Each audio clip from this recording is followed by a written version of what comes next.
Hi students. Today I'm going to show you how to do homework, some of the ins and outs of doing homework. Homework is found in the Homework tab. And in the beginning there's only two homeworks available. They're kind of time released.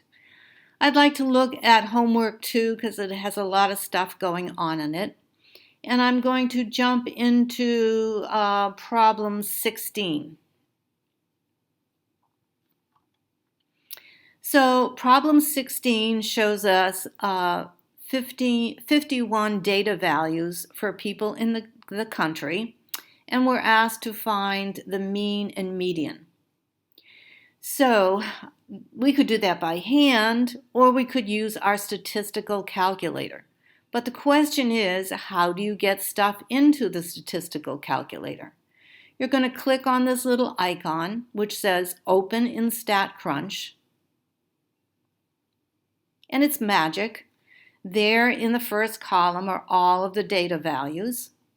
So if we want some summary statistics, we're going to go under the Stat menu, Summary Stats on the columns. This is covered in one of the videos. We're going to click on Variable 1, because that's where the data is. And then if we have an apple, we can do Command and Shift and just select the statistics we're interested in, like the mean and the sample size, the median, it's giving me more, the quartiles,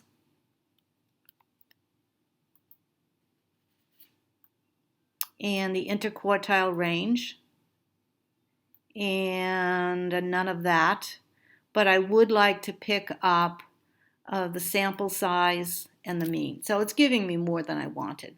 But long story short, we're going to hit compute, and we're going to get a table that gives us all of the things that we had checked off. So I would just jot those values down. So if I want the median, it's 5, there it is. The interquartile range, there it is, type it in, and so forth. So here's the time-saving factor of putting the data into StatCrunch. Another wonderful feature is question help. Did I give you a tip? I did. I told you what to do about the squarish icon and then how to get the summary stats, so I gave you a tip. Also, you can do View an Example. I find that very helpful. What it does is it walks you through all of the steps of the problem and tells you what to do. Of course, the data in View an Example is not the same data as in your problem, but it gives you the basic steps and procedure to follow. Another fun thing is the Help Me Solve This. Then you need to have some input, and they walk you through the steps of solving the problem. Finally, if you worked hours and hours on it and are getting nowhere, you can hit Ask My Instructor. That sends me an email with a link to the exact problem you're working on with the exact data. You can ask me a question and I can respond to you.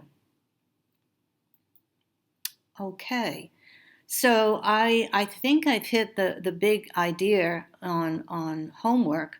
What you want to do when you finish the homework is, of course, you want to save it. A green check mark is good. It means that you've completed the problem and gotten it correct. A red check mark means you got it wrong and then you can revisit it. So in the period of 1 or so weeks that the homework is available to you, you can keep coming back to that homework, and you only have to do the problems that you got wrong over again.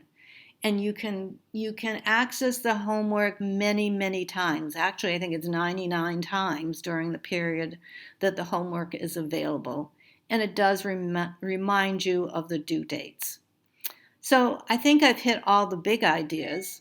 If you have any questions, certainly send me